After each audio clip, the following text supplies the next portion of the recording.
Bom dia a todos, eu sou a Daniela, sou sócia aqui da área trabalhista do Stock Forbes e a gente vai falar um pouquinho, a ideia aqui é bater um papo, né? Vamos bater um papo, porque essa medida provisória trouxe bastante polêmica, as duas, né? Mas assim, principalmente a que fala de teletrabalho, especificamente, e eu vou junto com a Fernanda aqui, vou deixar ela se apresentar, a gente vai trocar uma ideia e falar um pouquinho das principais alterações, o que veio, quais são as polêmicas, né, envolvendo aí essa questão.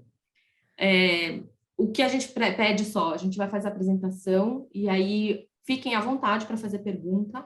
Então, quem precisar, quem quiser perguntar alguma coisa, pode perguntar, mas pelo chat, a gente deixa o chat aí à vontade. Pode fazer ao longo, a gente vai interrompendo, né, só por questões de dinâmica. Então, a gente vai se coordenando aqui para responder as perguntas de vocês no Q&A.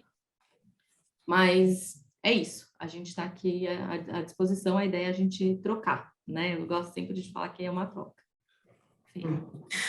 Bom dia, pessoal. Desculpa, não está no modo apresentação, tá? Está no modo... Não? Não. Peraí, deixa eu... Desculpa, gente. Sempre assim, a gente faz todos os testes antes. Exato. E aí, na hora, dá errado e o negócio não vai do jeito certo. Mas sem problema. Só um minutinho que eu vou ver. Peraí.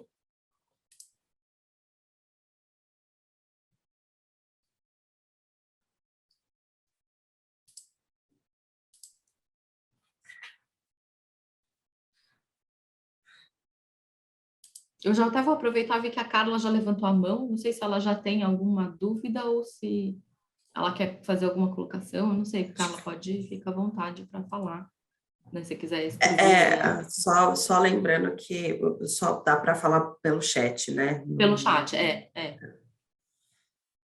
Agora acho que está no modo certo, Tem né? problemas, Carla, acontece. Eu sou campeã de fazer isso. Acho que agora está certo, né, Dani? Agora sim, agora está certo.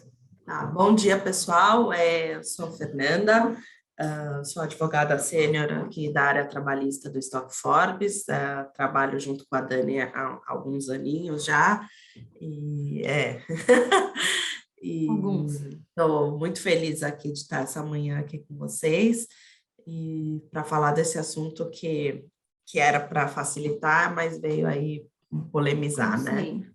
Como sempre, né? Como sempre, aí já introduzindo o assunto, quer já passar, Fê, a apresentação para a gente já começar? A gente sabe da história do teletrabalho, né? Então, a gente teve isso no passado, antes não regulamentado, depois uma regulamentação pela reforma trabalhista, e agora essa novidade da medida provisória, que a gente vai debater aqui rapidamente, né? Só passando aí a agenda dessa horinha aqui que a gente vai ficar junto. A gente vai falar sobre a medida provisória 1108, que regulamenta o trabalho remoto e traz aí, né, o teletrabalho, e traz umas alternativas para esse trabalho à distância, para essa nova modalidade que a pandemia tornou obrigatório e hoje muito mais comum, né, do que era antes da pandemia. Acelerou, eu acho que era um caminho que a gente já iria, né, seguir, mas eu acho que seria muito mais longo se não fosse a pandemia. A pandemia acelerou aí, né, esse processo, como todo mundo sentiu na pele. E a medida provisória 1109, que ela torna perene um conjunto de medidas que podem ser utilizadas pelo governo, empregados, empresas, para enfrentamento das calamidades públicas, né? Então, na verdade, ela é uma réplica das outras medidas provisórias que foram editadas no passado, por conta, quando tinha aquele programa do bem, né? Então, assim, para ajudar as empresas aí a administrar o período de pandemia, de isolamento social, e aí agora só que tornando perene, né, a questão, tá? E aí um dos pontos é justamente o teletrabalho.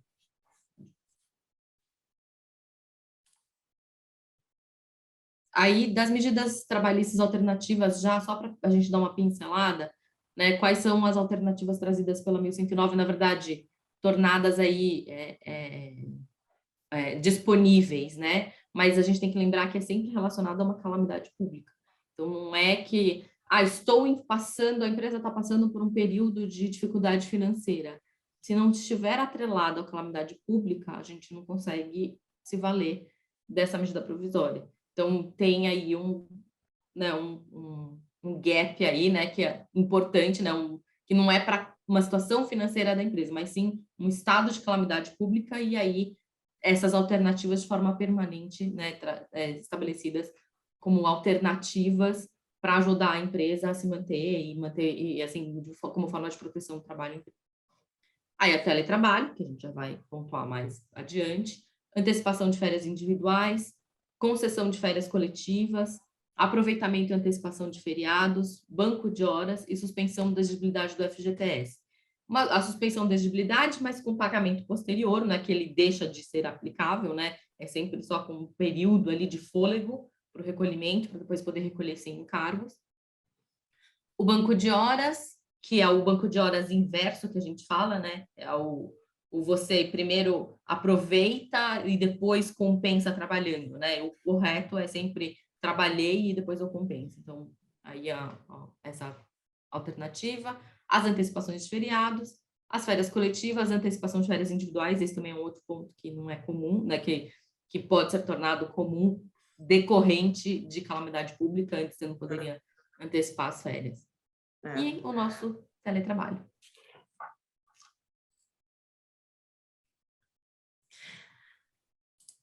Vai lá, Fê. Aqui a gente vai trazer um pouco de contexto, né, de antes da reforma, de pós-reforma e aí durante a pandemia, né?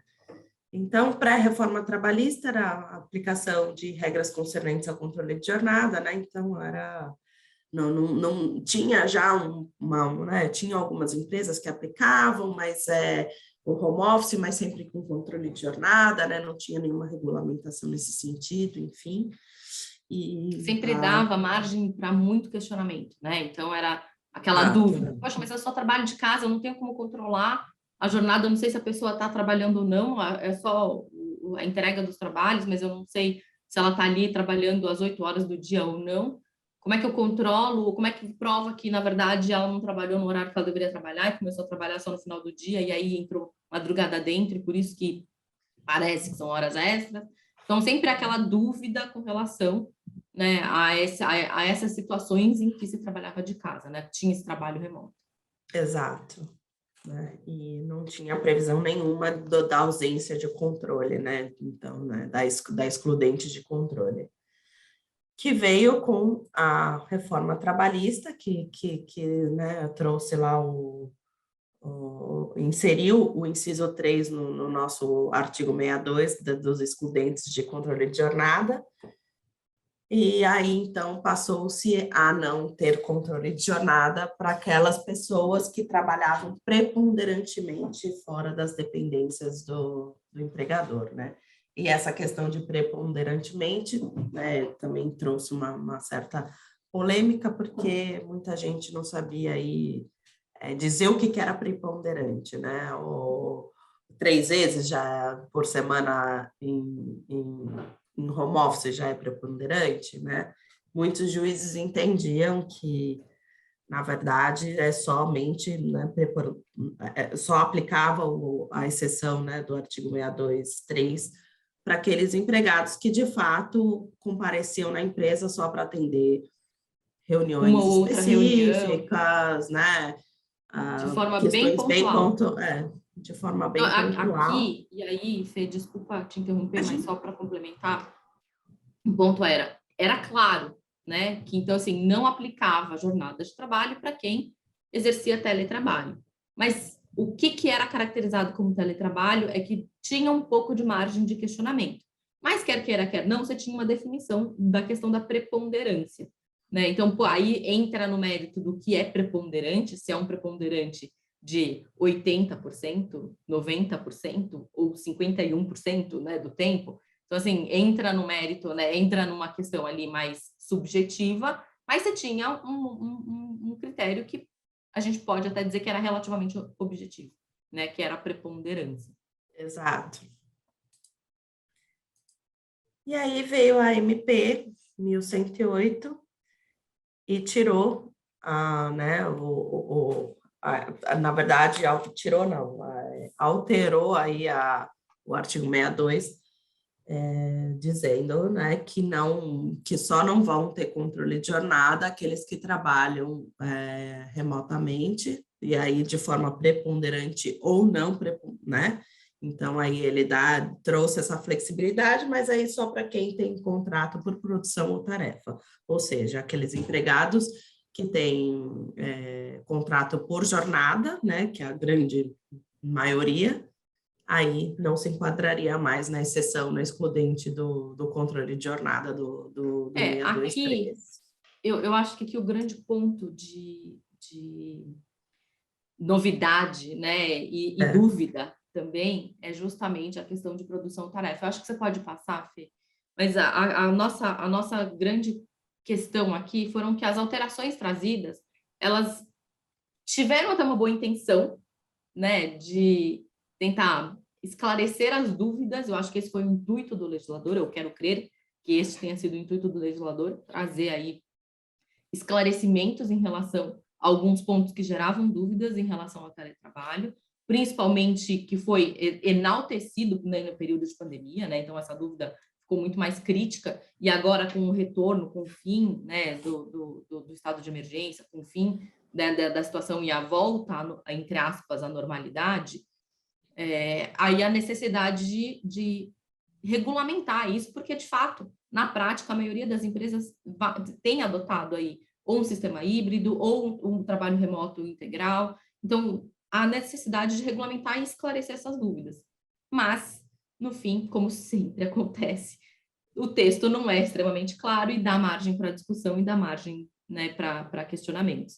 Então, quando a Fernanda falou, né, prestação de serviços fora das dependências do empregador de maneira preponderante ou não, isso significa que vai ficar determinado o que ficar estabelecido contratualmente entre as partes, independentemente do que acontecer na prática. Se na prática a pessoa trabalhar preponderantemente no escritório ou preponderantemente de casa, né, ou de forma remota, isso não é isso que vai definir como era antes da medida provisória, né, como era com a reforma trabalhista, como era a intenção. É preponderantemente de casa ou fora das dependências do empregador, dá margem para ser caracterizado como teletrabalho.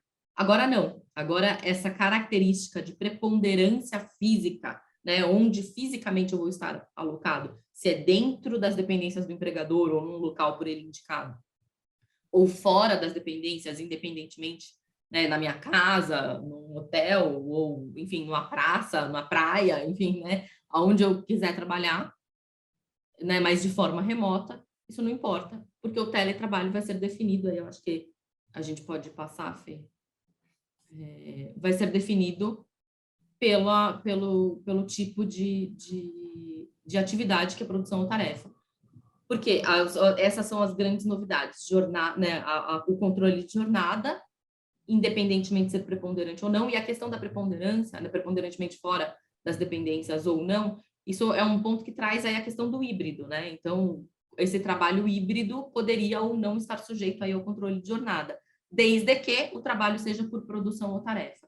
E aí, a questão da produção ou tarefa é que traz a grande dúvida, porque se a gente for na definição legal que existe, com base, né, nos conceitos da doutrina trabalhista, produção ou tarefa são trabalhos muito específicos e até difíceis da gente estabelecer, né? É difícil você identificar ali o que é por produção ou por tarefa e dá margem para muita discussão. Como que eu vou estabelecer? Até entendo, e aí, isso aqui na minha interpretação, né? Até entendo a intenção do legislador quando ele coloca por produção ou tarefa, que é no sentido, eu quero crer, né? Ou como eu interpreto, por produção ou tarefa. Se a gente não entrar no mérito da definição legal desse tipo de trabalho, né, por produção ou tarefa, mas colocar isso sem trazer aí o peso de doutrina, jurisprudência que tem por trás, dá para entender que produção ou tarefa é aquele empregado que ele não está ali cumprindo horário. Eu tenho que estar disponível das 9 às 6, né? Então, com 1 hora de intervalo. É um empregado tenho que produzir X. Tenho que produzir, eu tenho as minhas tarefas, eu tenho o meu trabalho e um prazo para cumprir, cumpro e está feito. Então, eu entendo que na prática, de acordo com o que eu produzi, né? Exato. Então, assim, Só que quando a gente fala por produção ou tarefa, ele está muito mais atrelado até à forma de remuneração do que ao tempo em si, né? Então, exato. quando a gente fala de produção ou tarefa, está muito mais atrelado a uma remuneração por produção, então, ou por tarefa, e aí eu vou trazer um caso prático, por produção. Isso era muito comum, por exemplo, no âmbito rural, cortador de cana, tinha que cortar não sei quantas toneladas de cana, né? E aí isso dava um pagamento X. Então, era isso que era determinado. Ou por tarefa também. Às vezes, você estabelecia lá quais eram as tarefas, dava margem ali à definição do pagamento. E aqui houve uma mistura, né? Da definição, quando a gente fala por produção ou tarefa, pode haver essa interpretação dúbia aí da remuneração com o horário, né? Então, ele faz aí essa mistura, o que dá margem para uma discussão. É porque quem trabalha por jornada, você recebe pelas 8 horas diárias trabalhadas por dia, né? Enfim, então, assim, realmente... Aquela disponibilidade, né? Por estar à Exato, disposição às 8 horas. Ainda que eu exato. não tenha trabalho, eu recebo por essas 8 horas disponíveis, né? Enfim, Não dando o só pelo exemplo que das 8 horas, você... né? Não só pela entrega que você fez, né? Exato. E aqui, acho que a ideia, por isso que eu entendo que a ideia seria justamente, né, essa questão, quando fala por produção ou tarefa, seria essa ideia de que não é o tempo de disponibilidade, mas sim os trabalhos entregues e feitos. Mas fica difícil da gente conseguir definir. A Miriam mandou uma pergunta aqui, mas eu acho que eu não entendi direito. Um CLT com jornada mensal de 200 horas mês, ok? O teletrabalho. Você pode estabelecer, acho que você queira saber se ele pode ter o teletrabalho, é isso? Você pode estabelecer o teletrabalho para ele? Eu não entendi direito, Miriam, não sei. Mas você pode estabelecer. Ah, tá, então é isso mesmo. Você pode sim estabelecer o teletrabalho. O que a gente está falando é a questão do controle de jornada aqui, tá? Porque antes dessa medida provisória, quem trabalhava em teletrabalho, é isso que a gente estava falando, não precisava ter o controle de jornada, né? A CLT aí trazia essa excludente aí do controle de jornada. Agora, as pessoas, elas podem, né, qualquer um pode fazer teletrabalho, híbrido ou não, mas tendo em mente que, se ele não for um empregado que receba e trabalhe por produção ou tarefa, se ele for um empregado com jornada, a MP traz a previsão de que ele precisa ter o controle de jornada, tá? Essa é a questão, não se ele pode ou não ter teletrabalho. Qualquer um pode, né? Só é a questão aqui que a Desde gente... que a atividade permita. E aí eu Exato, já vou né? aproveitar para fazer o gancho que eu vi aqui, que o Felipe fez uma pergunta. Não, desculpa, não era essa a pergunta, tem outra pergunta O, antes. o Bruno fez uma O pergunta aqui. Bruno, isso, desculpa, depois tem a do Felipe. Pode falar, Fê. A do Felipe, alguma exposição em relação ao artigo 75F, que é o que está exposto aí no texto, né? Que é conferir a prioridade aos empregados. Opa, peraí, deixa eu fechar só as caixinhas aqui. Conferir prioridade aos empregados com deficiência e aos empregados e empregadas com filhos ou crianças sob guarda judicial até 4 anos de idade. Aqui, conferir a prioridade não é uma obrigatoriedade, né? Então, quando você questiona se eles, se a empresa decide não adotar regime híbrido ou teletrabalho e trabalho presencial full, né, 100%, é uma opção da empresa. A empresa não é obrigada a fornecer né, a conceder teletrabalho aí para os seus empregados. Então, eu acho que de fato não tem, não teria como ela ser penalizada ou ser questionada por conta disso, por não oferecer isso, ainda que sejam pessoas com deficiência.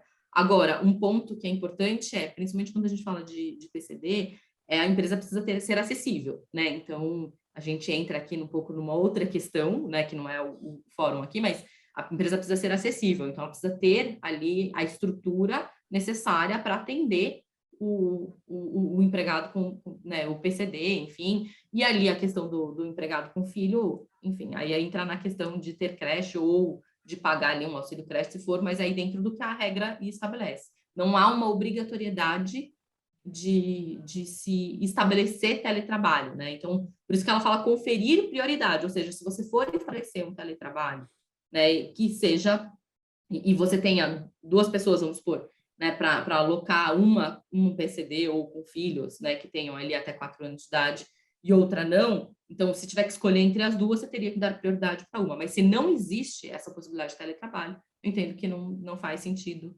aí essa obrigatoriedade ou essa necessidade de concessão de teletrabalho, de oferecer isso, né, para a pessoa, da empresa ser obrigada a estabelecer o teletrabalho para os seus empregados. Tá? Aí a E Miriam aí, fez... Oi, desculpa, pode você falar. ia falar. Não, é que a Miriam fez outra pergunta, se pode utilizar o ponto digital para controle de jornada de teletrabalho. Sim, pode usar, né, desde que eu não sei se é o Happy, acho que é esse que você deve estar falando, né, que tem a possibilidade de registrar a jornada por outros programas que não, né, lá na empresa, tem que estar previsto em convenção ou acordo coletivo, tá, Miriam? Então tem que prestar atenção. É isso, através de aplicativo, então tem que ter previsão na convenção ou acordo coletivo, tá? Prestar atenção isso, se for o Happy Hour. E agora também, o Felipe Camargo perguntou se a gente não acha que o trabalho por produção ou tarefa pode ter sido direcionado a trabalhadores de aplicativos, eventualmente registrados como CLT pelas empresas. Eu entendo o seu ponto, mas eu sinceramente acho que seria uma limitação muito grande, né? Eu acho que ficaria mais, deveria existir, se fosse essa a intenção, eu acho que deveria existir algo um pouco mais direcionado e não só falar por produção, talvez deixar claro que era por aplicativo ou alguma coisa nessa linha.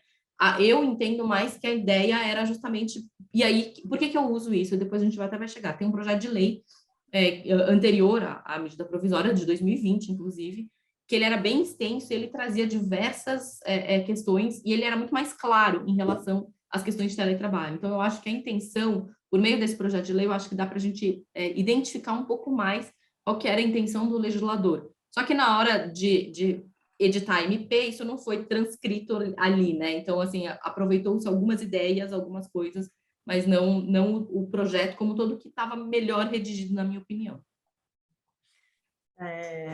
Só antes da gente continuar aqui, a Isabela, só fazendo um ponto aqui, que ela perguntou se todos os tipos de controle de ponto eletrônico precisariam de previsão. Não, em acordo ou convenção coletiva. Não, é o REPA, pela portaria 671 do Ministério do Trabalho, ele prevê que o REPA, que é o que precisa de acordo com convenção coletiva, tá? Os demais não tem essa previsão. Principalmente o comum, que é o que já é utilizado.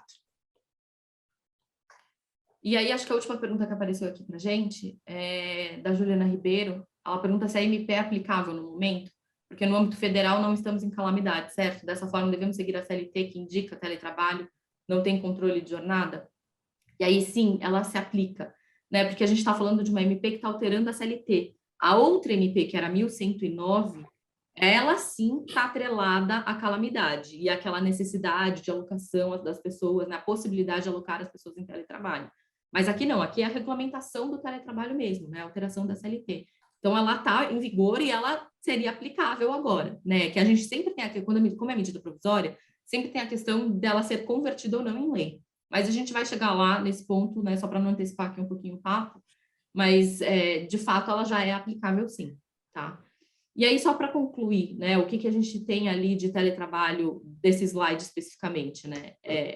Então, o controle de jornada, que é só para atividades de produção ou tarefa, deve ser expressamente previsto em contrato individual de trabalho, ou seja, se tiver, ainda que híbrido, tá? Então, que isso é uma coisa que antes que muita empresa não estabelecia, mas ainda que seja de forma híbrida, e ainda que a preponderância seja no escritório, precisa estar previsto no contrato de trabalho. É permitido para estagiário e aprendiz, e permitido fora do território nacional, que a gente também vai entrar no mérito daqui a pouco. A questão da produção ou tarefa, que vem o grande ponto de interrogação, né, que a gente já vem discutindo aqui desde o comecinho da nossa discussão aqui, da nosso bate-papo, E não se confunde, né? E aí uma disposição bastante interessante, porque sempre dá margem ali para aquele questionamento, que é não se confunde e nem se equipara a ocupação de operador de telemarketing ou teleatendimento. Uma coisa é telemarketing e teleatendimento, é uma atividade específica, né, direcionada. Outra coisa é teletrabalho. Teletrabalho é o trabalho remoto, a gente tem a definição específica, que é, considera-se teletrabalho, eu estou lendo aqui até para não errar, considera-se teletrabalho, trabalho remoto, a prestação de serviços fora das dependências do empregador, de maneira preponderante ou não, com a utilização de tecnologias de informação e de comunicação que, por sua natureza, não se configure como trabalho externo. Né? Então, aí aqui, só para fazer a ressalva, isso já estava no texto da reforma, o trabalho externo é aquele, eu gosto sempre de dar o exemplo do vendedor, né, que vai visitar diversos clientes. Esse é o trabalho externo, é o típico trabalho externo. A pessoa vai ficar o dia inteiro visitando clientes. Diferente do teletrabalho, que a pessoa não é obrigada a visitar cliente ou passar, né, em clientes durante o seu dia. É mais essa a grande diferença. Pode seguir, Fê.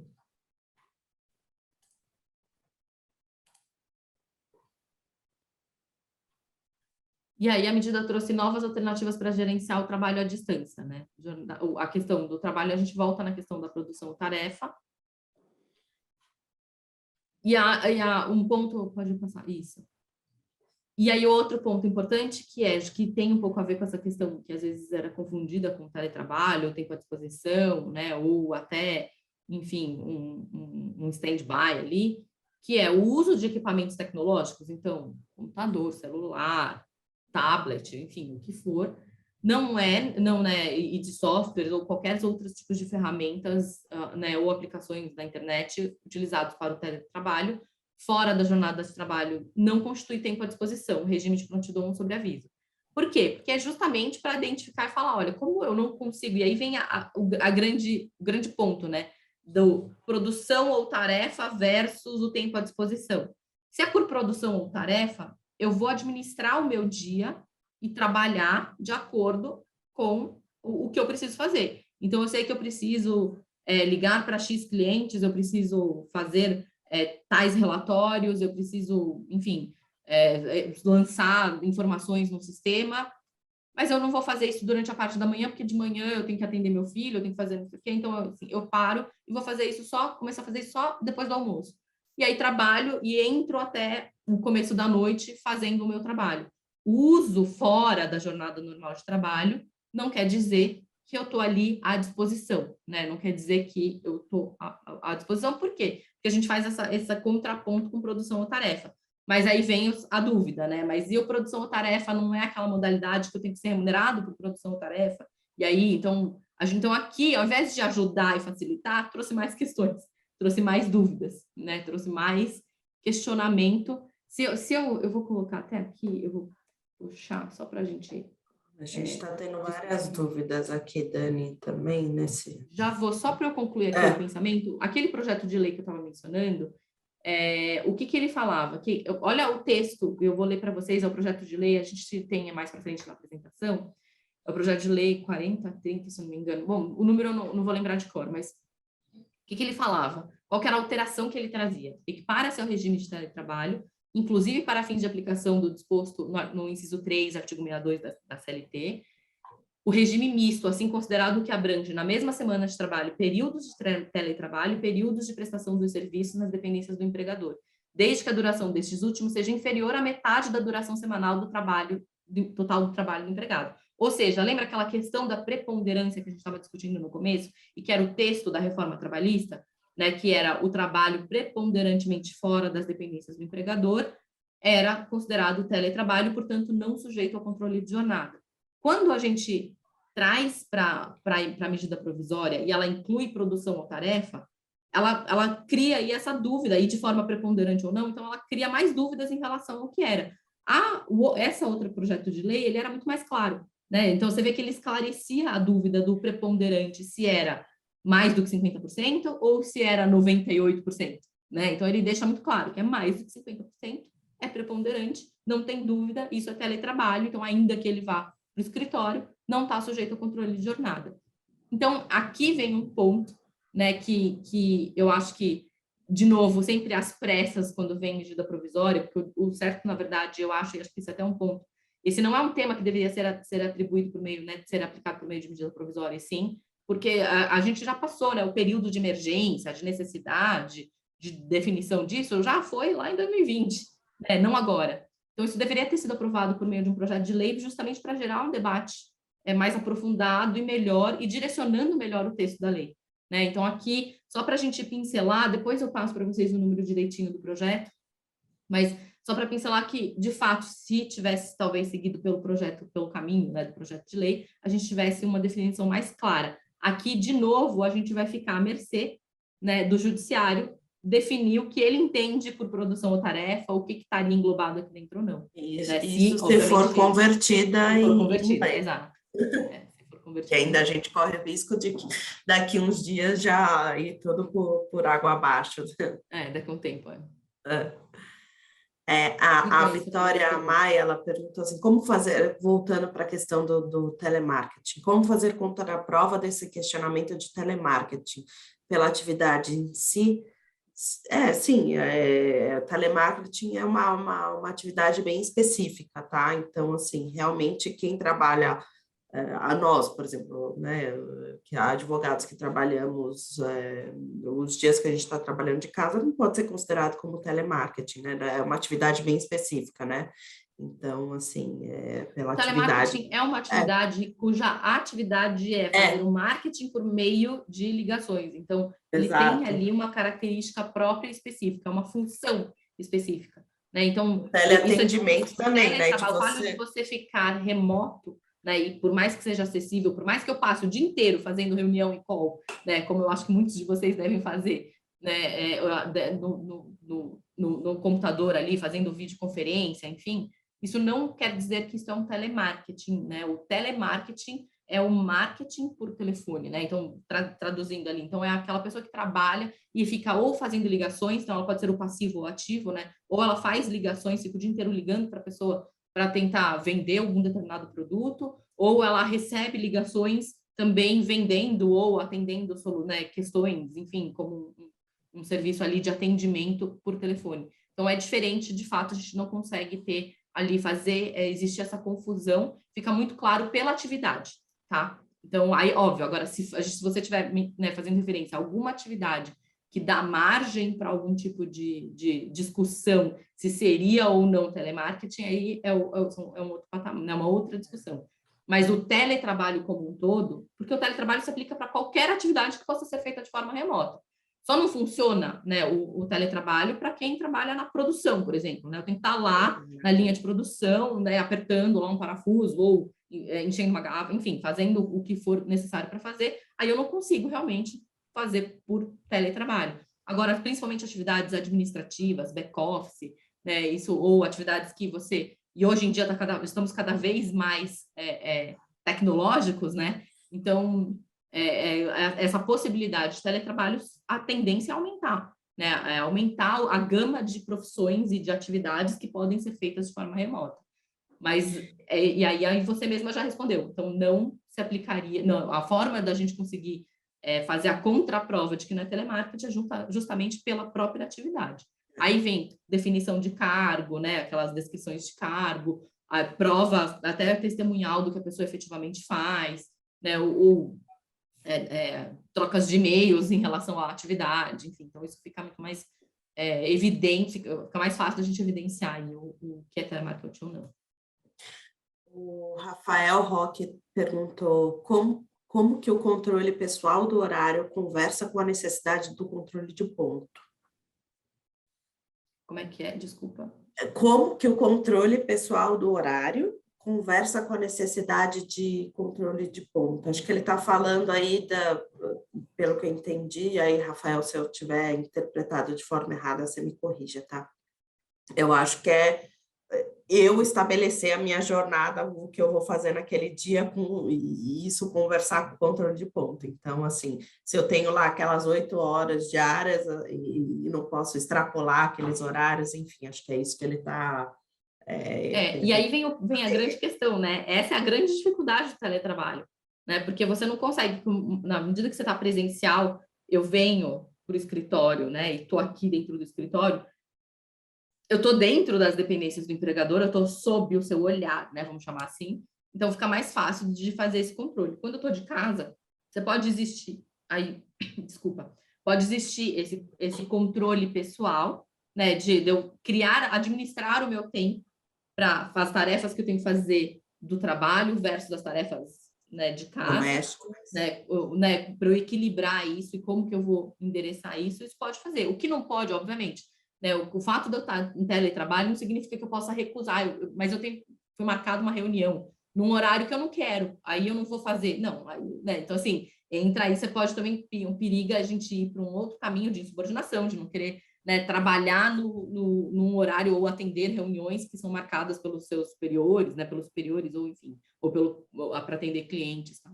Então, acho que, mas é essa a grande dificuldade, eu entendo a sua pergunta, né? Esse é o grande ponto de como que eu defino. Então, por isso que se é por tarefa ou produção, eu administro o meu tempo, né? O tarefa ou produção, não pensando em tarefa ou produção de como remunerar por tarefa ou por produção, mas sim por trabalho. Olha, eu sei que eu tenho que fazer um relatório, mas aí agora eu vou parar porque eu vou fazer o almoço para mim, para os meus filhos, depois eu volto e continuo. Então, aí, ao invés de gastar 1 hora, eu vou acabar gastando 1 hora e meia, vou gastar um pouco mais do que eu tinha lá de horário de almoço pré-definido. Ou então, não, eu vou fazer agora mais cedo e acordei cedo, não consigo dormir, resolvi já adiantar o meu trabalho e vou fazer o meu trabalho, que não seria, entre aspas, o horário do trabalho. Agora, isso tudo pensando numa situação que se encaixaria em trabalho por produção ou tarefa e não estaria sujeito ao controle de jornada. Agora, na medida em que você tem o controle de jornada, aí é estabelecer horário. Comecei às 9, paro a 1 ou meio-dia, volto a 1, paro às 6, então você tem ali o horário correto e tem o controle de jornada, e aí não tem essa administração de tempo, porque aí o horário em que for horário de trabalho é tempo à disposição do empregador, e não deveria ser tempo para fazer outras atividades. Só que como que o empregador controla isso? Não controla. Esse é o grande ponto. A Miriam perguntou, para os colaboradores já ativos e com contratos assinados, colocando ele no modelo híbrido, precisa fazer um aditivo contratual para todos? Precisa fazer o aditivo para aqueles que você for alterar aí o modelo de... Mas se já está, pelo que eu entendi, ela falou que são pessoas que já têm ali o modelo híbrido endereçado. O grande ponto só é entender, porque acho que o grande X da questão aqui é se você tem o controle de jornada ou não. Porque no modelo híbrido você controla ou não controla. Se você não controla, então tem que tomar um cuidado para deixar claro, né? Ainda que não seja contratualmente estabelecido, mas para você conseguir comprovar que era um trabalho, assumindo aqui que a medida provisória vai permanecer e seus efeitos, né, vão seguir nessa linha de jornada de trabalho por produção ou tarefa, você tem que conseguir demonstrar que era por produção ou tarefa e não por tempo à disposição. Né? E aí vem um ponto muito importante quando eu falo isso, que é não ter um gestor que fique de fato controlando a jornada do empregado, né? Então, assim, é por jornada, né? Sem controle de jornada, porque é por produção ou tarefa, né? Ou no modelo antigo, né? Antes da medida provisória, porque era preponderantemente fora das dependências do empregador. Mas aí tem um gestor que está ali todo dia, 9 horas da manhã, controlando se a pessoa está logada, está disponível ou não, e até 6 horas da tarde também, para ver se a pessoa está disponível ou não. Então, assim, isso é um ponto que é muito importante para conseguir também determinar. Não, era entrega de um trabalho, e aí também dentro da normalidade, né? Você não vai exigir que um trabalho seja feito em 1 hora se o trabalho precisa de 3 dias, né? Então, também tem ali, ou vice-versa, né? Então, assim, você tem que ter uma análise ali, né, de ponderar ali qual que é essa divisão, né? Mas não sei se ficou claro, se qualquer dúvida você volta, por favor.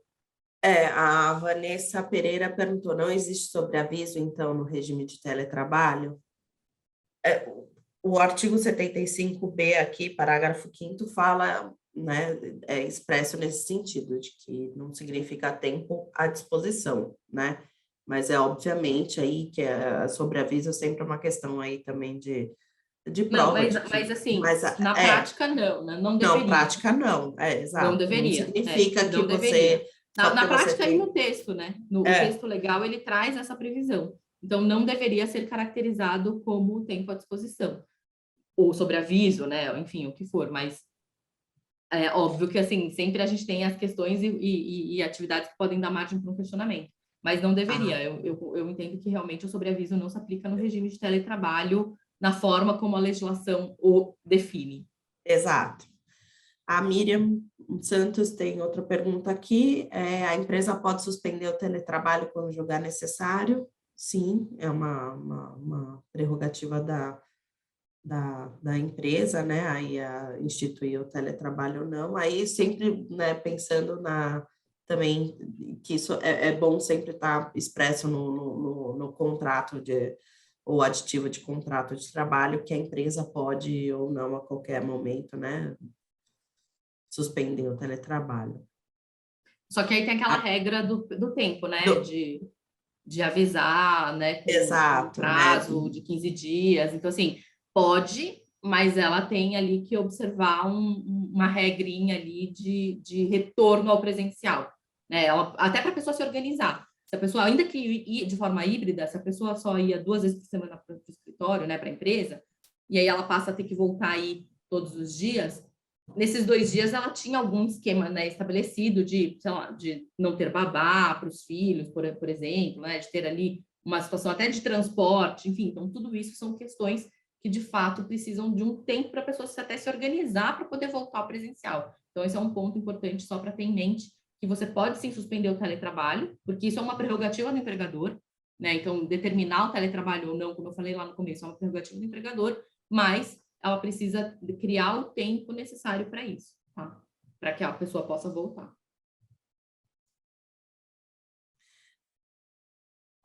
E aí, eu acho que só para a gente não perder o tempo, que a gente já está aqui quase 10 horas da manhã, a gente vai continuar. Vou voltar nas perguntas daqui a pouco, tá, gente? Só um minutinho, só para a gente não deixar de passar todo o conteúdo com vocês. Vamos lá. E aí, a questão das horas extras é justamente, né, só que a gente colocou aquela pergunta lá, entra em toda essa discussão que a gente está tendo até agora de vamos ou não controlar a jornada e o produção ou tarefa dar margem ou não ali para sustentar o não controle, né? E aí Aqui é justamente a questão do retorno ao trabalho presencial. Então, mas aqui é o inverso, né? Aqui o empregador não será responsável pelas despesas do retorno ao trabalho presencial na hipótese de o empregado optar, ou seja, ele foi alocado em teletrabalho, né? Ou seja, ele faz o trabalho remoto, mas aí ele decide, fala assim, olha, não está funcionando para mim, eu prefiro voltar presencial. Tudo bem? Tudo bem. E aí, só que nesse meio tempo, ele resolveu mudar de cidade, né? Resolveu ir morar no interior ou na praia, né? Porque era trabalho remoto, ele poderia estar em qualquer lugar. Então, e aí, só que para voltar presencial, ele vai ter que voltar para a cidade onde a empresa está alocada, para poder conseguir voltar ao presencial. Se a opção é dele, não a imposição da empresa, então a empresa não pode ser responsabilizada e deixa muito claro, isso é bom, né? A CLT traz aí, com essa medida provisória, fica muito claro que a empresa não vai ser responsável por arcar com esse retorno aí para a cidade, ou enfim, para a situação do trabalho presencial.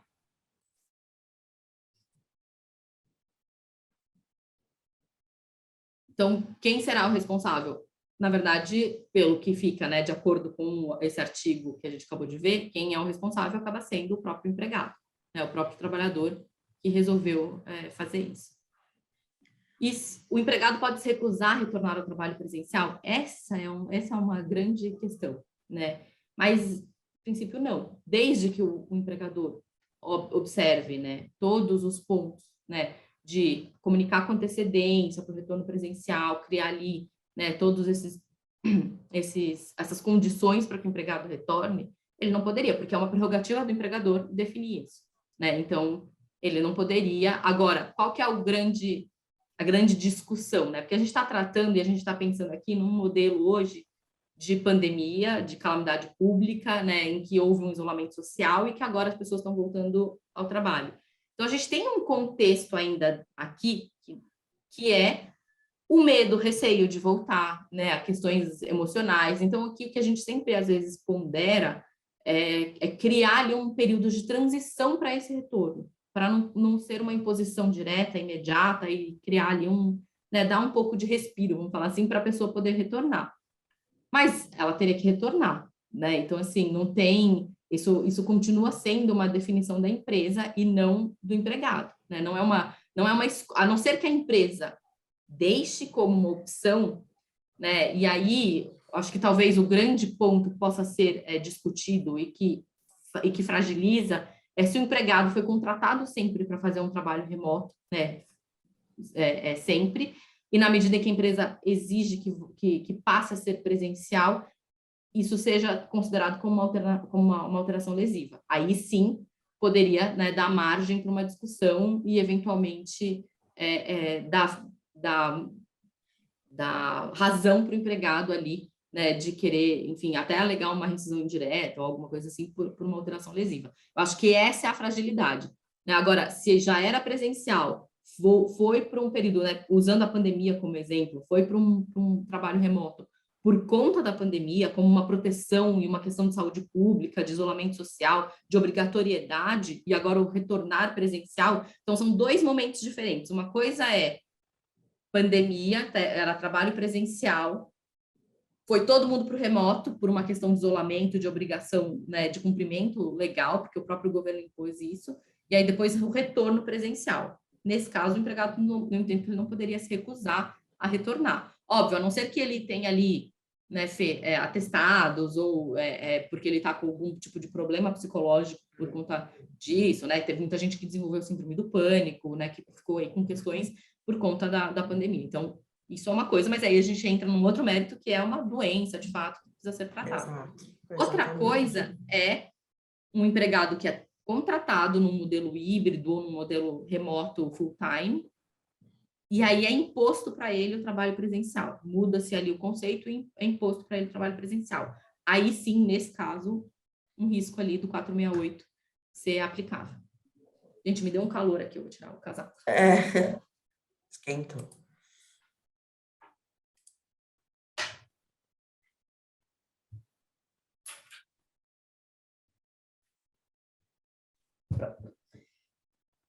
Fala aí, Fê. Aí a gente tem aqui a questão do Anywhere Office, né?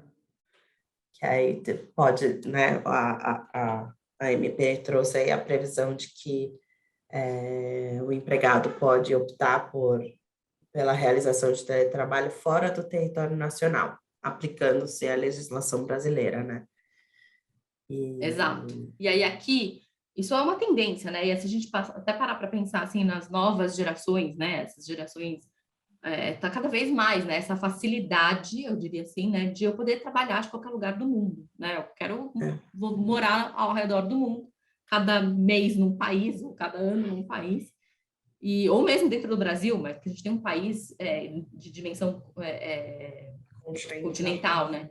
Então, eu quero rodar o Brasil, e então eu vou e eu posso, eu tenho um contrato de teletrabalho, e aí tudo bem, você pode, né? A única coisa é que sempre vai ficar linkado, né? Vai ficar relacionado ao local em que o empregador está alocado, né? Ou a base em que, vamos supor que seja uma empresa que tenha base territorial espalhada, né?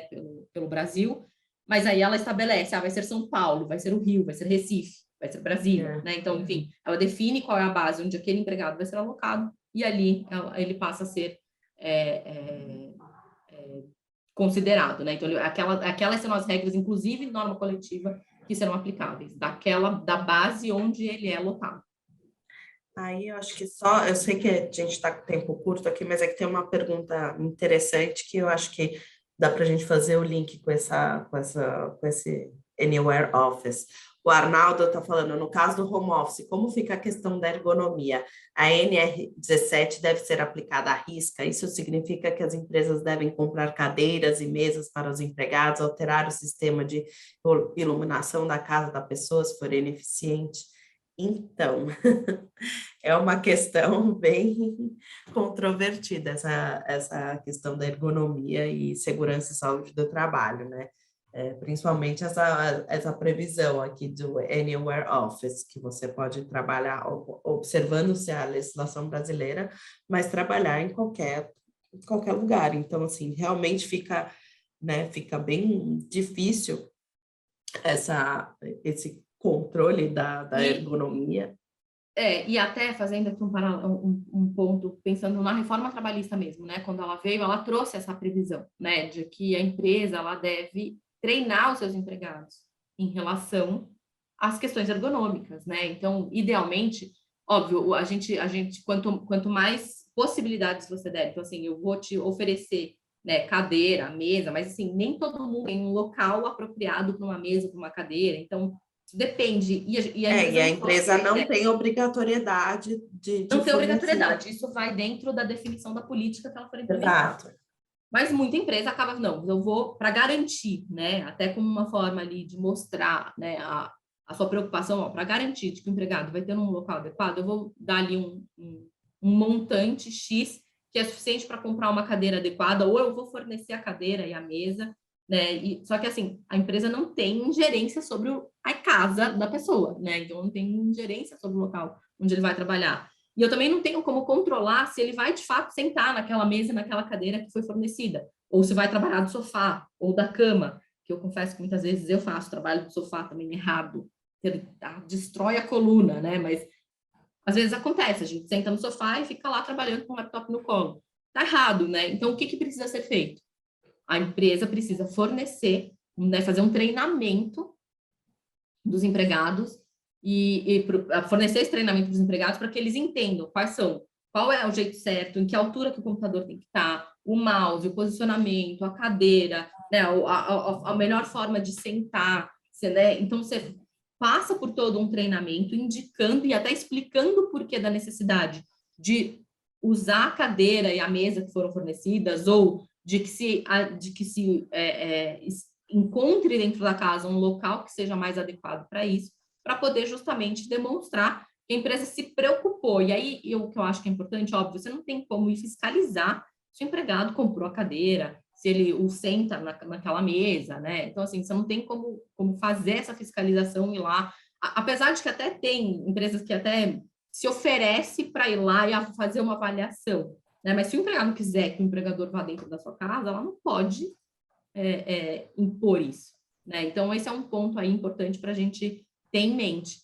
Faz o treinamento de forma recorrente, não adianta fazer uma vez e aí tem lá, né? Por mais que você tenha lá o comprovante de o empregado participou do treinamento, é importante que isso seja recorrente, que, né, seja e uma atenção especial para ver se você não tem começado a existir afastamentos por problemas de coluna, né? Então, assim, começar a prestar atenção para reforçar esses treinamentos, né? Então, acho que isso é um ponto importante, ou até para questionar, será que a cadeira que você comprou não está adequada, né? Para criar ali um cuidado da empresa em relação a isso, mas ela não tem nem como ter ingerência, porque ele é a privacidade do empregado, né? A casa dele, então ele pode não nem querer que a empresa entre, né, dentro de casa. Então você tem aí, você entra num debate bastante interessante. Então, o que a gente normalmente recomenda?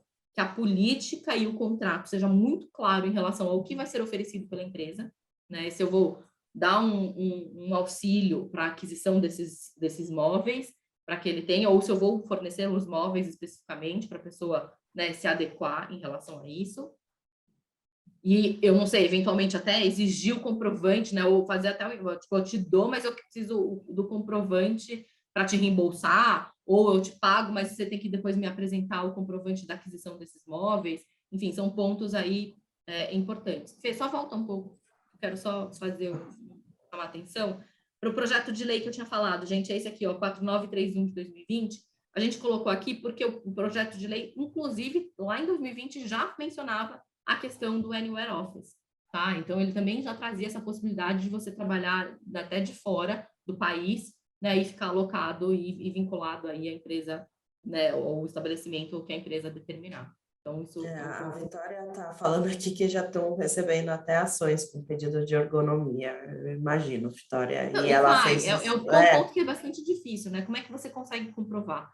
Né? Então, por isso que o cuidado, né? E aí você demonstrar que há esse cuidado, que há essa preocupação, que a empresa faz treinamento, que ela forneceu, por isso que, embora não seja obrigado fornecer, é recomendável, né? Porque você consegue falar assim, olha, tanto me preocupei que até fornecer a cadeira adequada, a mesa adequada, o computador com um pezinho que precisa para ficar na altura correta, eu forneci, né? Então, assim, óbvio que precisa avaliar custos né, vantagens e desvantagens, mas é uma maneira, assim, de poder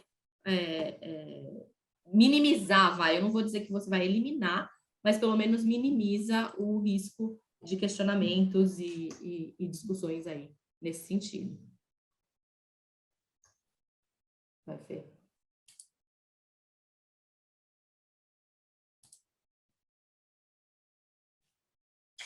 Aí aqui a gente trouxe, né, quais medidas as empresas devem tomar agora, né, com relação à medida provisória.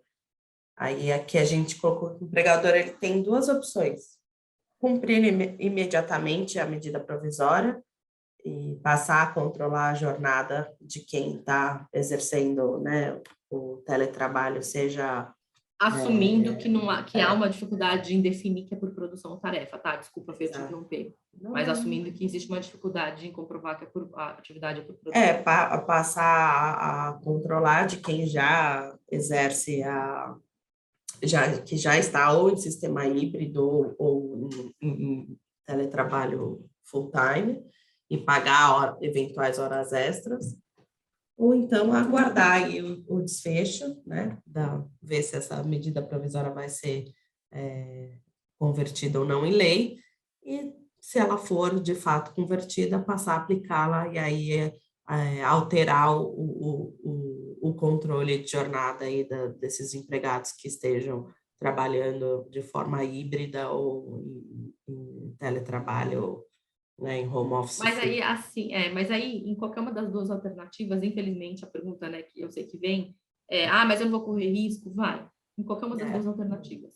Você corre o risco de fazer as adequações, começar a pagar, e aí não é convertido em lei, mas aí você já fez a alteração e pagou, por mais que você tenha a justificativa da MP né, que veio regulamentar, e aí você optou por controlar a jornada e pagar as horas extras, você entra numa outra discussão, que mas se você conseguiu controlar e coordenar, então é porque a jornada é passível de controle, então você deve manter esse controle. Então, assim, e se você não fizer, é uma discussão de que, eventualmente, esse período aí dos 4 meses da medida provisória em que ela ficou em vigor, você ficar descoberto porque não teve o controle, ou enfim. Então, de fato, a gente, infelizmente, volta na situação de insegurança jurídica do Brasil, que a gente não sabe, né, que por mais que a lei queira, né, e tenha uma intenção de tentar sanar alguns pontos, ela, nesse caso, como a gente costuma ver, trouxe mais dúvidas do que esclarecimentos, né? E aqui dá margem para a interpretação do judiciário, como que ele vai enxergar, né? Ainda que seja só nesse período, né, de vigência da MP sem conversão, ou com a conversão, como que ele vai passar a enxergar, né? Então, são pontos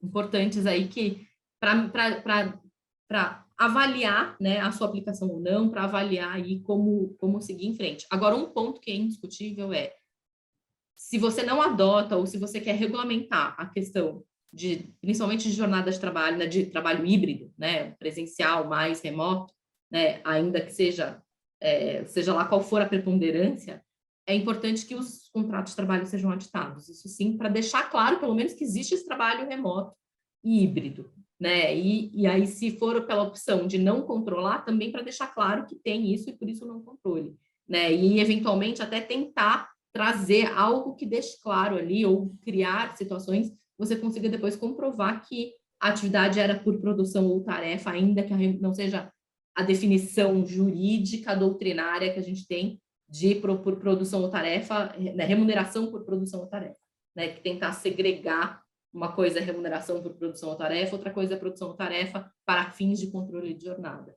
É difícil, tá? Não vou dizer que é fácil, mas é algo que a gente pode pensar em como proceder. E agora você mudou aqui, o que acontecerá se a MP não for aprovada? Se ela não for aprovada, o que pode acontecer durante o período de vigência da MP, valer a MP, e pode ser que seja ditado ali alguma modulação de efeitos, né, que mude ali a questão dos efeitos durante o período de vigência da MP. Mas, normalmente, o que acontece é que ninguém modula efeito nenhum, ela perde a sua eficácia, e aí fica naqueles 4 meses com uma validade cobrindo aqueles 4 meses. Mas vem esse ponto importante que será que eu espero para mudar, e se eu mudar e começar a controlar, como é que eu faço? Então, isso é um ponto aí bastante discutível. Dúvidas? Agora sim, a gente vai passar aqui para as perguntas, para o chat, que tem o chat e tem o Q&A. Peraí, deixa eu...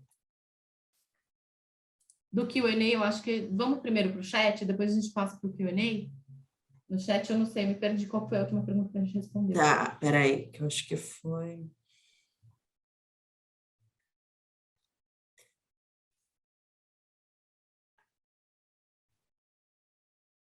Sobre aviso, a empresa pode suspender o trabalho quando julgar necessário, já respondemos. Ter um departamento de saque na empresa com atendimento passivo enquadra como telemarketing? Aí é uma outra questão, né? Mas não, com certeza não é não se confunde com teletrabalho, tá? Então, assim, aí é uma discussão que pode sim ser caracterizado como um telemarketing, call center normalmente tem essa prerrogativa, mas é uma discussão, porque não necessariamente é o marketing, não necessariamente você tem ali, né, aquele entendimento de telemarketing, mas é um conceito de call center e de atendimento, né? De teleatendimento, que a gente fala, porque é o telemarketing teleatendimento. Então, pode ser que seja ali, se enquadre sim no teleatendimento. Né? Entendo que se enquadraria no teleatendimento. Agora, não existe uma confusão, principalmente como você mencionou, se é dentro de um saque na empresa, ou seja, imagino que as pessoas estão dentro da empresa, não se confunde com teletrabalho de maneira alguma. Tá? A Flávia Xavier, no caso da minha empresa adotar o regime híbrido como uma possibilidade, com até X dias de casa no máximo, para os funcionários que desejam, mas permanecendo o escritório aberto integralmente para aqueles que desejam trabalhar full no escritório, há necessidade de alteração do contrato de trabalho? Eu entendo que sim. Tá? Porque à medida em que as pessoas, a não ser que ninguém faça teletrabalho, né? Que todo mundo continue indo 100% do tempo de forma presencial.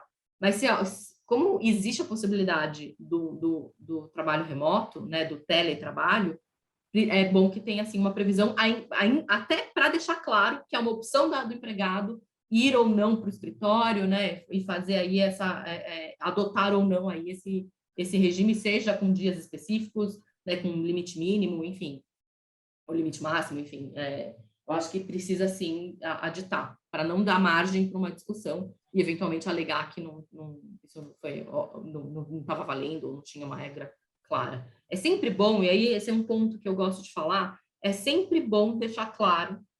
Então, quanto mais claro, mais transparente, então, por mais que, mas eu vou editar, vou colocar isso num documento, por um lado, toda vez que vai mudar ou fazer alguma coisa, você tem ali algo disposto, escrito, dá um trabalho, mas, por outro lado, você elimina dúvidas. Mas estava lá, estava escrito. Pode ter questionamentos, mas a alteração lesiva não poderia ter sido feita ou não. Aí são outras questões. Né? Mas, pelo menos, as partes né, sabiam do que estava acontecendo. Nenhum empregado vai poder alegar e falar assim, mas eu não sabia, né, que não podia, eu não sabia que era para fazer assim. Aí você assinou um contrato que estava falando, um aditivo ao contrato que falava isso. Tinha lá uma política que você assinou o reconhecimento daquela política, onde aquilo estava determinado. Então, isso fica muito evidente. E aí minimiza ali a dúvida quanto ao conhecimento das regras.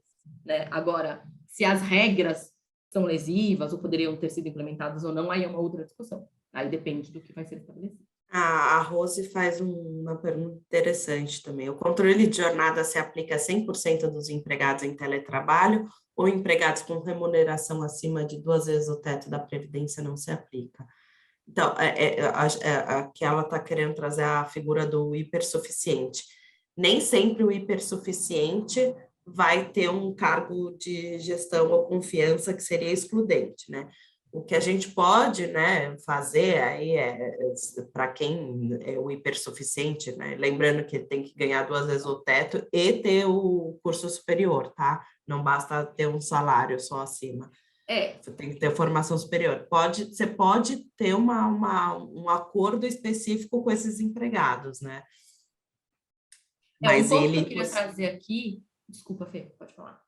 Não, quer falar, ele por si só, o empregado hipersuficiente por si só não se enquadra no cargo de gestão ou confiança, que seria já o excludente do 62, né, do artigo 62 da CLT.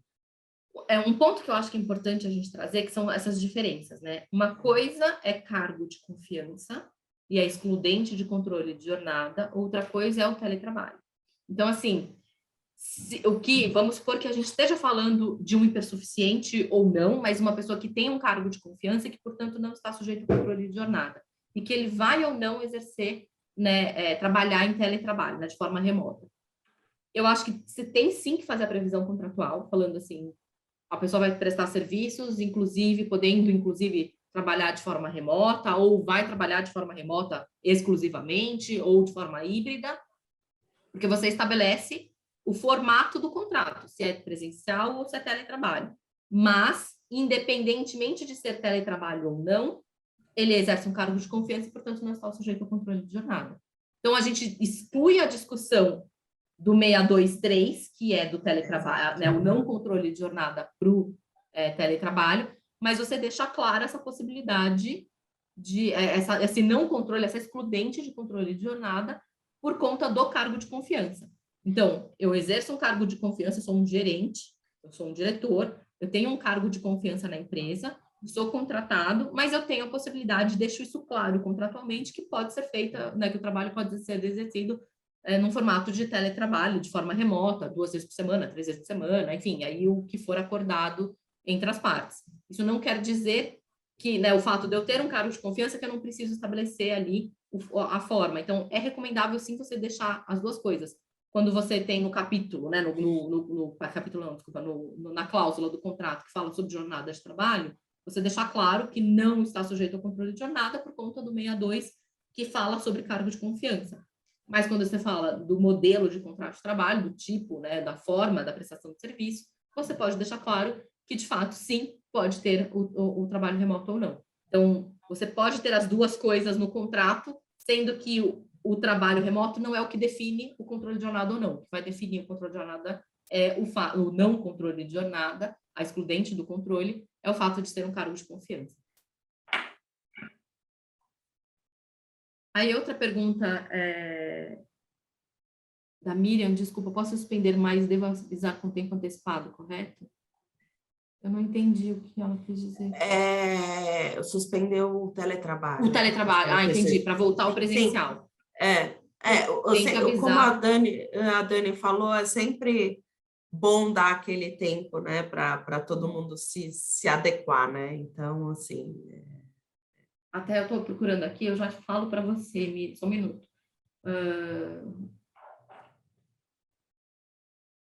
Eu não estou achando aqui, mas depois, até se você quiser, eu te passo. Tem um artigo da CLT que fala, que veio com a reforma trabalhista, que fala especificamente dessa parte do retorno ao trabalho presencial e a necessidade de comunicar com 15 dias de antecedência. Você tem ali umas regras, né, específicas para isso. Tá? Aí, outra dúvida da...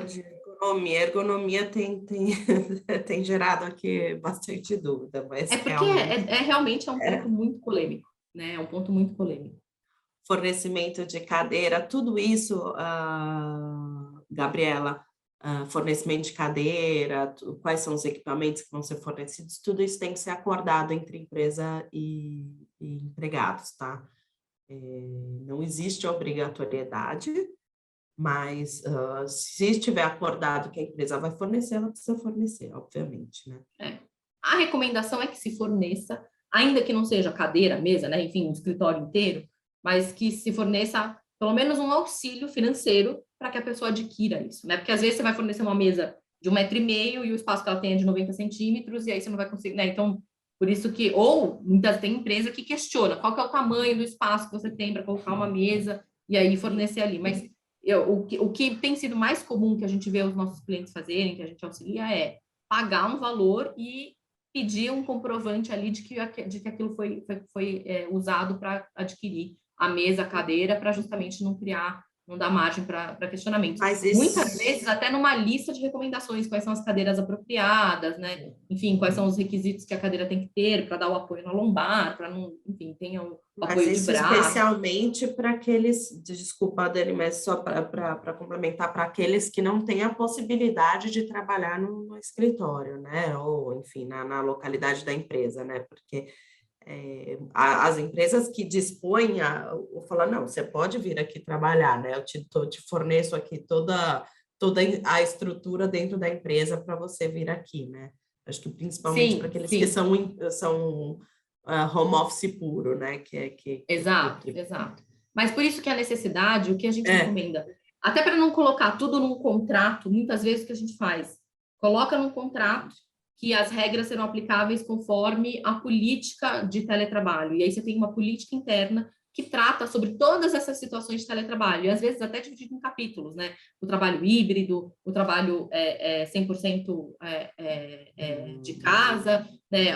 As regras de retorno, então tudo isso, você fazendo essa... E aí, obviamente, a política se adere ao contrato, né? Você coloca ali, óbvio, as regras mínimas, as condições mínimas, mas fazendo ali uma referência às regras até de valores, ou o que vai ser pago, o que não vai ser pago, o que vai ser fornecido, não vai ser fornecido.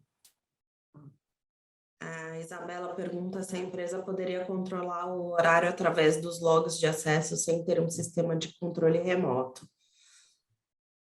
Sim, ela pode controlar, mas você tem que ter em mente que se vier um fiscal, né, do trabalho, ele vai querer os extratos dos sistemas REP, né? Então, assim, Vai essa ter que estar questão... alinhado, você pode fazer, mas tem que estar alinhado com o sistema REP. Esse é o ponto, né?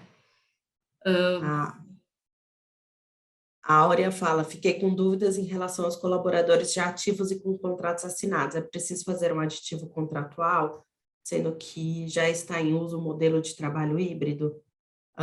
Sim, eu não sei como que eles foram contratados, se já nesse sistema híbrido ou não, mas a previsão se é híbrido, se é 100% presencial, se é 100% remoto, tem que estar previsto no contrato, tá? E toda vez que tiver alteração do sistema, tem que constar em aditivo, tá? A lei é clara em relação a isso.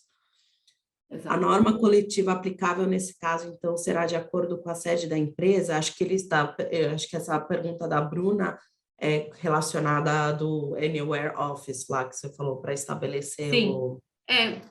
Não, mas não só com relação, aí a gente até entra numa polêmica aí do Anywhere Office, mas com relação ao trabalho remoto em si, né? É onde o empregado for alocado. Então, se a empresa resolver alocá-lo na sede, vai ser na sede. Se a empresa tiver uma filial no Rio de Janeiro e resolver alocá-lo na filial do Rio de Janeiro, vai ser na filial do Rio de Janeiro, né? O que vem de questionamentos com o Anywhere Office, né, é a questão de, que eu acho que já entra aqui na pergunta do Rafael, que no artigo 75b, eu vou ler a pergunta primeiro. A jurisprudência da Justiça do Trabalho veda foro de eleição. É seguro eleger um local para fins de filiação sindical, seguro-saúde, etc.? De acordo com a MP, isso fica atrelado ao local onde ele for lotado, que a gente chama, né? Ou seja, centro de custo que ele for alocado, né? Então, seria aquele o local. Eu concordo com você que, assim, a gente tem margem para discussão, mas, e aí vem, quando você fala em seguro-saúde, né, a benefícios outros, se a pessoa resolveu morar na Inglaterra, sei lá, né? Tenho parentes na Inglaterra, então vou morar lá. Então, resolveu morar na Inglaterra. Plano de saúde, por mais que você forneça um plano de saúde para ela, ele vai ter ali uma limitação, né? E não existe uma obrigação de você fornecer os benefícios do local da onde a pessoa mora, né? Então, sim, eu entendo que seria factível e recomendável estabelecer até contratualmente qual que é o local, sabendo que isso, né, está de acordo com a medida provisória e deixando claro, que aí vem de novo aquilo que eu falei, é melhor sempre deixar, né, o acordado e expresso o que está sendo definido para que não haja dúvidas. Então, assim, vou fornecer, a pessoa pode falar, mas eu não quero um plano de saúde, eu não quero, esse benefício para mim não vai fazer diferença. E aí será acordado ali alguma forma, alguma outra forma de benefício ou de compensação. Então, são regras que podem ser estabelecidas, sim, contratualmente, e você pode sim definir qual que é o local, porque não é o foro de eleição, e sim o local dos benefícios que serão aplicáveis, que a própria lei já vai fazer ali, né, já faz a própria medida provisória já traz essa determinação. A Caroline fala, desculpa, mas não entendi a questão das horas extras para teletrabalho. Quem cumpre o controle de jornada? Como provar que excedeu as horas extras?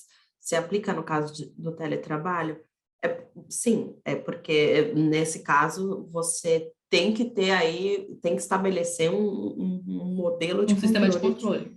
Sistema de controle. Você tem que ter um modelo de controle, pode ser, e muita empresa opta por fazer um modelo por exceção, né? Então, eu não controlo a jornada e só anoto as horas Aquilo extras, que aquilo que exceder a jornada normal de trabalho. É uma forma. Mas aí a gente também tem sempre que lembrar toda a polêmica que vem com o modelo de controle de exceção, previsão em acordo coletivo e toda a discussão com relação a isso. Tá? Até fazendo um gancho aqui, que até era uma discussão interna, eventualmente, e aqui é mais para jogar uma pergunta para todo mundo, né? Será que eu poderia negociar um acordo coletivo em que eu estabeleço que não tem controle de jornada, né, para quem faz o modelo híbrido, né? Enfim, então são pontos aí que a gente também pode, né? Só que óbvio, aí aqui eu sempre faço a ressalva que é a gente precisa entender depois como o judiciário vai interpretar. Não tem garantia com relação a isso. Né? Considerando que no trabalho híbrido remoto, o empregador continua responsável pela ergonomia do trabalho, havendo apenas mitigadores para o risco, o empregador pode vetar que determinado empregado seja enquadrado nessa modalidade híbrido remoto, por exemplo, entender que não haja área e ambiente adequado para o desenvolvimento do trabalho. O empregador poderia solicitar essa demonstração pelo empregado, mesmo que por declaração. Acho que pelo que eu entendi, se o empregador pode falar, não, você não tem um local adequado na sua casa, então você teria que trabalhar presencialmente. Acho que é isso que o Rafael tá querendo dizer. Não sei se eu entendi eu também não sei se foi bem isso. Eu entendi a mesma coisa que você.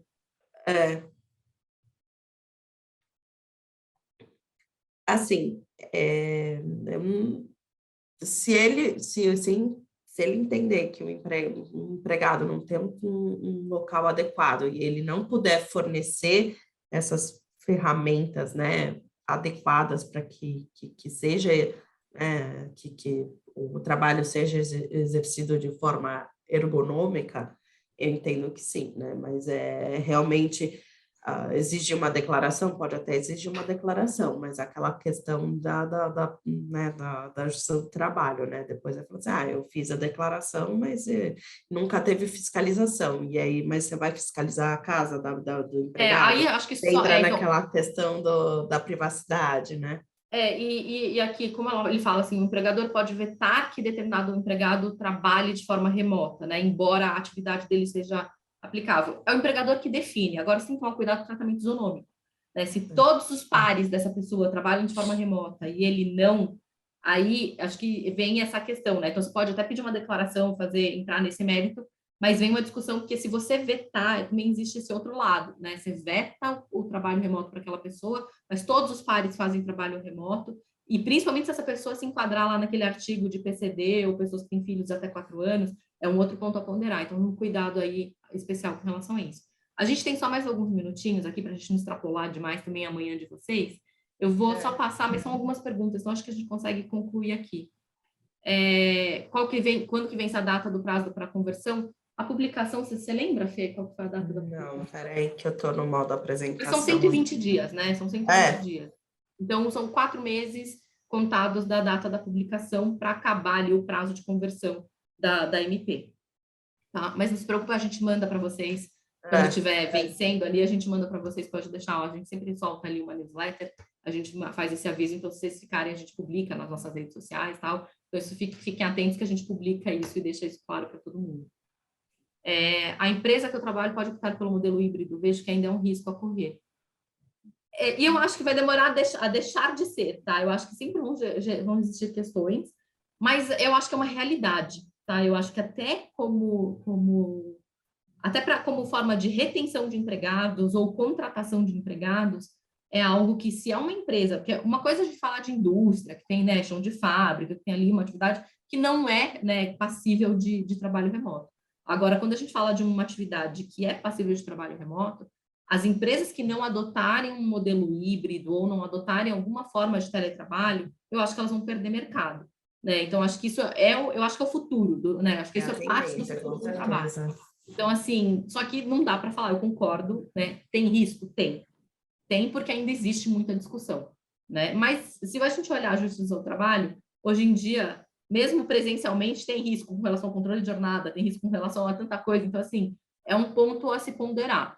Dá margem para discussão, a gente ainda tem muita insegurança em relação ao que vai prevalecer, qual que vai ser o entendimento do judiciário, até porque a gente tem no Brasil essa situação, né, de que sempre acaba prevalecendo o que o judiciário determina, por mais que venha em lei, o judiciário depois tem que validar, tem que ter a chancela do judiciário. Então, essa insegurança jurídica existe sim, e o risco também está atrelado sim a um modelo híbrido. Se a empresa optar por não correr um risco e permanecer com o trabalho presencial, e se isso não for um problema para ela, né, operacional, sem problema. Ela não tem nenhuma obrigação de adotar um teletrabalho. A Bruna Ferreira fez uma pergunta bem interessante aqui com relação até ao que a gente falou de poder ter essa previsão em acordo coletivo de trabalho, né? De não marcação de ponto para empregados em home office ou híbrido, sendo certo que a prática desse regime é opcional ao empregado e não a posição da empresa. Entendem que a segurança jurídica de um negociado prevalecer sobre o legislado para afastar o controle de jornada? Assim, segurança jurídica é complicado, mas assim, eu entendo que se tiver um acordo coletivo e se for uma opção para os empregados, como você mesma disse, não uma imposição, eu acho que tem grandes chances, sim, de prevalecer o Até porque, acordado e sobre aí a legislação. até entrando no mérito, desculpa, Fê, complementando aqui a fala da Fernanda, é que quando a gente para pensar, a gente não está falando aqui de trabalho híbrido, né, ou remoto, enfim, não é uma garantia constitucional, né? A gente não está falando de garantia constitucional. Então, ele é passível, sim, de negociação. Então, a negociação coletiva, né, negociação que for feita deveria prevalecer sobre o legislado, na medida em que ela traz ali, né, alternativas e vantagens para o empregado, inclusive, com relação a isso. Então, ele deveria prevalecer. Agora, a segurança jurídica disso sempre é um ponto de interrogação, porque, como eu falei, a gente vive ainda, até quase 5 anos após a reforma trabalhista, a gente ainda tem muito ponto, né, de interrogação em relação a coisas que vieram, né, a alterações que vieram da reforma, né, que dirá em relação a essa questão nova de medida provisória. Assim, a gente vai mandar a apresentação para vocês, eu vi que alguém colocou aqui. Acho que a gente só tem mais umas perguntinhas aqui do Q&A e aí a gente encerra, tá bom? Eu vou só responder Obrigada, Felipe e Flávia, pelos parabéns. Muito obrigada. Fernando, limitar a ausência de controle de jornada para um público tão seleto e reduzido, produção-tarefa, na visão de vocês, pode impulsionar um movimento de retorno ao trabalho presencial por parte dos empregadores, caso a medida seja convertida? Sim, pode ser que essa dúvida gere aí e fale assim, olha, eu não consigo definir que o trabalho dos meus empregados ou desse público específico se enquadraria ou poderia ser definido como por produção e tarefa, e aí acabar fazendo o inverso e fazendo com que o teletrabalho deixe de ser uma opção, né? O Arnaldo, essa já respondeu. O do Arnaldo já respondi. Tá bom. Oi, Arnaldo, que bom que você está aqui, né? Enfim. Aplica-se a Vitória pergunta, aplica-se a legislação brasileira, mas a execução fica dificultosa, certo? Pensando sob viés de eventual necessidade de afastamento, perícia do INSS, essa impossibilidade. Fica muito complicado pensar nessa possibilidade. Vocês têm algo que nos ajude a pensar nesse sentido? Obrigada. Aqui acho que ela está fazendo referência ao Anywhere Office, né? Fica muito difícil, de fato, a questão de afastamento não se aplica, né? Se a pessoa está lá fora, por mais que ela tenha direito de se valer do benefício aqui no Brasil, ela vai estar fora, então ela não vai conseguir, né? Ela não vai conseguir se valer disso. Por isso que é importante que, como eu falei antes, que fique tudo muito bem contratualmente estabelecido, né? Você vai trabalhar, né? Se você vai contratar uma pessoa que mora fora do Brasil, que não vai se valer dos benefícios que a empresa fornece aqui no Brasil, seja desde plano de saúde, afastamentos que o INSS fornece, né? Enfim, como que fica? Licença maternidade, né? Tudo isso precisa ficar muito claro como que vai ser estabelecido entre as partes. Óbvio, você não precisa prever tudo, mas a empresa e o empregado têm que estar cientes de quais são as regras e o que vai prevalecer. Se a pessoa quiser vir para o Brasil para se valer da licença maternidade aqui, né, e poder usar o sistema do INSS, enfim, tudo bem, né? Vai ter os afastamentos, perícias, só que assim, não vai conseguir. Então, num afastamento de doença, a pessoa não vai conseguir, a não ser que faça as perícias online, né? Mas eu nem sei se elas na prática vão continuar, né? Então, esse é um ponto aí de discussão e de bastante dificuldade, eu concordo. O que a gente tem recomendado é que fique claro que é uma opção da pessoa fazer isso, né? Então, assim, não da empresa. Então, assim, a empresa contrata essa pessoa, aceita que essa pessoa vá morar fora, mas que fique claro quais são, para a pessoa, quais são os benefícios e questões que ela vai deixar de conseguir usufruir, né? E que vão gerar aí discussões com relação a isso, né? Então, afastamentos, eu não sei se eventualmente a gente conseguiria argumentar com algum tipo de atestado médico lá de fora, né? Mas para fins de desconto, né, de folha, de não descontar em folha, porque ele apresenta um atestado, né, do local onde ele mora, eu acho que até tudo bem, mas é complicado. De fato, é um ponto que precisa ter muito, tem que ponderar muito aí para seguir nessa linha. E eu vou te dizer, tem muita gente nessa linha, né? Então, tem muita gente apostando nisso, porque na prática, gente, é o futuro, né? Se a gente olhar para o que tem acontecido, né? E a pandemia mostrou isso, né? Acho que a pandemia acelerou tudo, né? Ela trouxe aos nossos olhos, né? Trouxe para nossa frente aqui, antecipou todas essas discussões, né? E todas essas possibilidades. Já existiam muitas pessoas que faziam esse tipo de trabalho, que trabalhavam, né, de qualquer lugar do mundo, prestando serviço. Então, quais são as regras, né? Então, acho que aqui é o ponto, né? Deixar muito claro quais são os ônus e os bônus dessa modalidade. Eu acho que a tendência... Desculpa, Fê, não que isso vai evitar questionamentos judiciais, né? Debates no futuro, mas fica muito mais claro na medida em que você deixa contratualmente uma política, enfim, que estabeleça aí quais são as regras, quais são os direitos e benefícios da pessoa. Acho que a tendência é isso, né? Agora, como está muito aquecido, né, essa questão, vai exigir mais regulamentação, né? Seja aí pelo judiciário, que adora fazer o papel do legislativo, mas acho que vai exigir bastante regulamentação nesse sentido, para tentar cobrir esses buracos que a gente tem, né? Exato. Bom, pessoal, acho que a gente vai encerrar por aqui. Olha, já deu, né? Já 1h32 bastante. de webinar. Eu acho que a gente conseguiu cumprir ali quase pontualmente o tempo que a gente se propôs a falar. Obrigado pela presença de todos vocês. Muito Foi um prazer, obrigada, um debate pessoal. sempre bom, as perguntas aqui sempre provocativas, sempre gosto demais. E a gente fica à disposição, né? Depois, se surgirem outras dúvidas, nossos meios de contato estão aí. Por favor, sintam-se à vontade para entrar em contato com a gente. A gente vai mandar a apresentação, sim, o nosso time aqui interno vai mandar a apresentação para vocês, tá? Para vocês terem um material de suporte. E é isso. E já estamos pensando em outros webinars.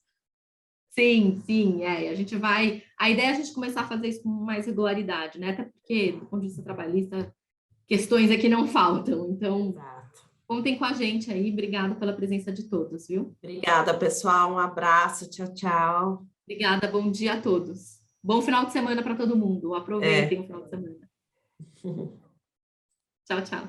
Tchau, tchau.